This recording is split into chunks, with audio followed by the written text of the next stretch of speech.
I got so.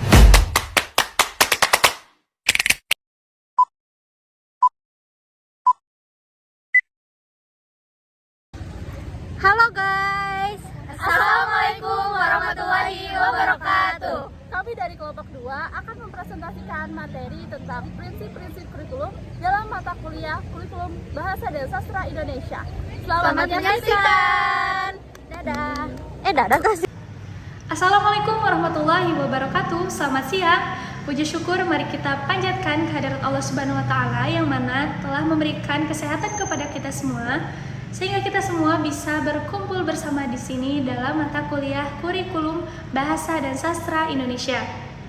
Salawat serta salam mari kita limpah curahkan kepada junjungan kita, tauladan kita Nabi Muhammad SAW.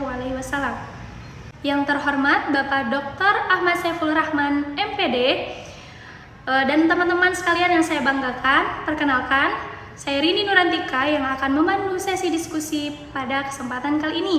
Namun, saya tidak sendiri, saya ditemani oleh teman-teman dari kelompok 2. Di antaranya ada Safitri Nur Rahmani, Siti Nur Jamilah, Nanda Sumi Khairani, dan Siska Karlina. Untuk itu, selamat menyaksikan.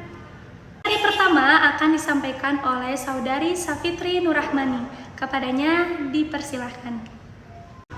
Menurut Database Semester 2, kurikulum adalah a rate of learning, yang berarti bahwa kurikulum adalah sesuatu yang direncanakan untuk dipelajari oleh siswa yang memuat rencana untuk peserta didik.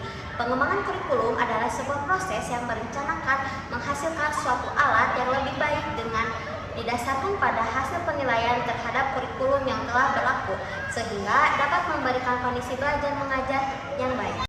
Dengan kata lain, pengembangan kurikulum adalah kegiatan untuk menghasilkan kurikulum baru melalui langkah-langkah penyusunan kurikulum atas dasar hasil penilaian yang dilakukan selama periode waktu tertentu.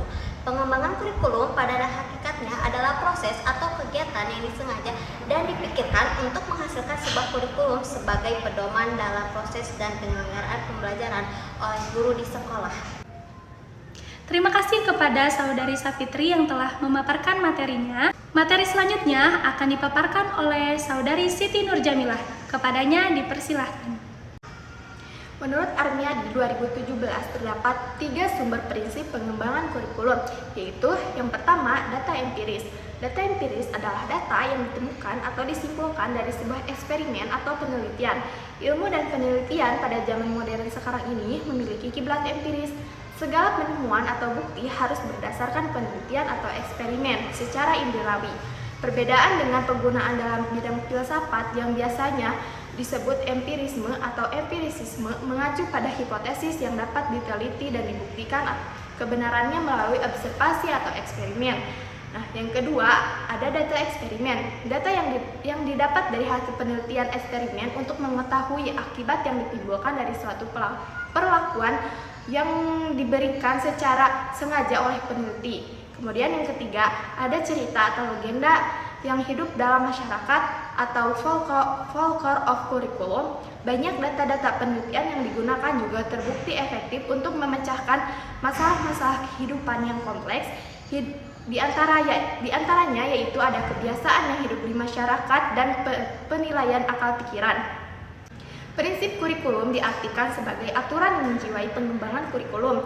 Prinsip tersebut mempunyai tujuan agar kurikulum yang didesain atau dihasilkan sesuai dengan permintaan semua pihak, yakni anak didik, orang tua, masyarakat, dan bangsa. Sumber prinsip perkembangan kurikulum terdiri dari data empiris, data eksperimen, cerita atau legenda yang hidup di masyarakat, dan akal sehat.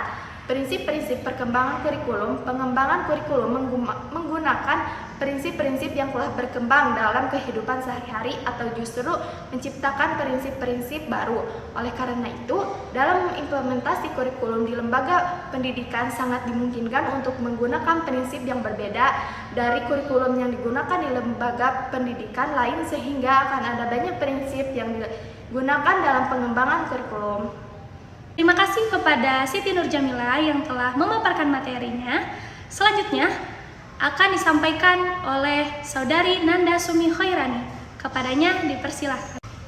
Baik, di sini saya akan melanjutkan materi. Untuk selanjutnya ada perkembangan kurikulum memiliki 2 prinsip pokok, yaitu prinsip umum dan prinsip khusus. Baik, di sini saya akan menjelaskan ada 5 prinsip umum dalam perkembangan kurikulum. Yang pertama, prinsip relevansi. Ada 2 macam relevansi yang harus dimiliki kurikulum, yaitu relevansi luar dan relevansi yang ada di dalam kurikulum itu sendiri.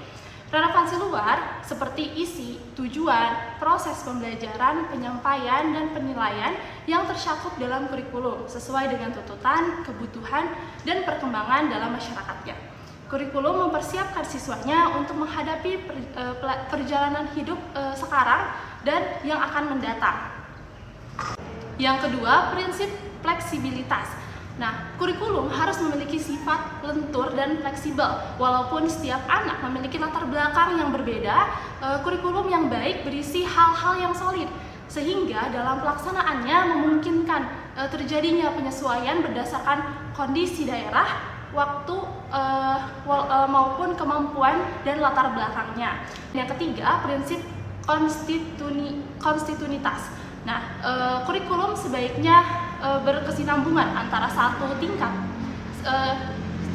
kelas dengan satu tingkat kelas lainnya gitu, antar satu jenjang pendidikan dengan jenjang yang lainnya, juga antara jenjang pendidikan dengan jenjang pekerjaan. Perkembangan dan proses pembelajaran berlangsung secara berkesinambungan, tidak terputus-putus atau tidak terhenti gitu. Contoh seperti TK, SD, SMP, SMA, kuliah, kerja.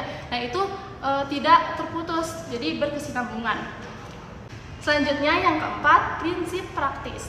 Nah, kurikulum bukan hanya harus ideal tetapi juga harus praktis. Suatu kurikulum kalau menurut keahlian dan peralatan yang sangat khusus dan mahal pula gitu biayanya, maka kurikulum dan pendidikan harus dilaksanakan dalam keterbatasan, baik keterbatasan waktu, biaya, alat maupun personalnya. Yang kelima, prinsip efektivitas. Efektivitas dalam suatu kegiatan itu berkenaan dengan sejauh mana dan apa yang direncanakannya dapat terlaksana dengan baik. Dalam pembelajaran, efektivitas ini dapat dilihat dari guru yang mengajar dan peserta didik yang belajar. Kemudian dalam rangka pengelolaan kurikulum dan pengembangannya, usaha untuk meningkatkan efektivitas dengan memilih jenis metode dan alat yang dirasakan paling ampuh dalam mencapai tujuan yang diinginkan. Seperti itu. Terima kasih kepada Saudari Nanda Sumi Khairani yang telah memaparkan materinya. Materi selanjutnya akan dipaparkan oleh Siska Karolina. Kepadanya dipersilahkan. Baik, izin melanjutkan materi selanjutnya, yaitu tentang prinsip khusus. Prinsip khusus ialah prinsip yang berkenaan dengan tujuan dari pendidikan. Tujuan dari pendidikan yang dimaksud adalah tujuan yang bersifat umum, atau jangka panjang, jangka pendek, atau bisa disebut dengan khusus, dan juga jangka menengah. Prinsip yang berkenaan dengan pemilihan isi pendidikan. Memilih isi pendidikan sesuai dengan kebutuhan pendidikan yang telah ditentukan oleh para perencana kurikulum yang memerlukan pertimbangan beberapa hal. Yang pertama, memerlukan penjabaran tujuan dari pendidikan dan pengajaran ke dalam bentuk perbuatan hasil belajar yang khusus dan sederhana. Yang kedua yaitu isi bahan pelajaran harus meliputi segi pengetahuan, sikap, dan keterampilan. Yang ketiga, yaitu unit-unit kurikulum harus disusun dalam urutan yang logis dan juga sistematis.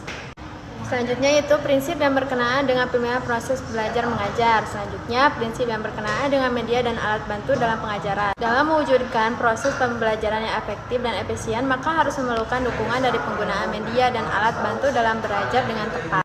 Dan prinsip yang terakhir yaitu prinsip yang berkenaan dengan evaluasi. Terima kasih kepada Saudari Siska Karolina yang telah memaparkan materinya. Alhamdulillah teman-teman, sesi materi telah dipaparkan. Untuk itu, kepada teman-teman yang ingin bertanya atau menambahkan, dipersilahkan. Baik, itulah pemaparan materi mengenai prinsip-prinsip kurikulum. Selanjutnya, izinkan saya untuk membacakan kesimpulannya. Pengembangan kurikulum adalah kegiatan untuk menghasilkan kurikulum baru melalui langkah-langkah penyusunan kurikulum atas dasar hasil penilaian yang dilakukan selama periode waktu tertentu. Pengembangan kurikulum pada hakikatnya adalah proses atau kegiatan yang disengaja atau dipikirkan untuk menghasilkan sebuah kurikulum yang lebih baik. Adapun prinsip-prinsip kurikulum diantaranya ada prinsip khusus dan prinsip umum. Prinsip khusus Di antaranya yaitu ada prinsip yang berkenaan dengan tujuan dan pendidikan. Yang kedua ada prinsip yang berkenaan dengan pemeliharaan isi pendidikan. Yang ketiga ada prinsip yang berkenaan dengan pemilihan proses belajar mengajar. Yang keempat ada prinsip yang berkenaan dengan media dan alat bantu dalam pengajaran. Yang kelima ada prinsip yang berkenaan dengan evaluasi. Adapun prinsip umum diantaranya ada prinsip relevansi, ada prinsip fleksibilitas, ada prinsip kontinuitas, yang keempat ada prinsip praktis, yang kelima ada prinsip efektivitas. Mungkin cukup sekian pemaparan materi mengenai prinsip-prinsip kurikulum. Kurang lebihnya mohon maaf dari kami. Wassalamualaikum warahmatullahi wabarakatuh. Terima kasih. Sekian dari kami, mohon maaf apabila ada kesalahan. Hantu dedemit pergi berlari. Cakep. Tidak terasa, tidak tersentuh. Cakep. Mohon pamit undur diri. Wassalamualaikum warahmatullahi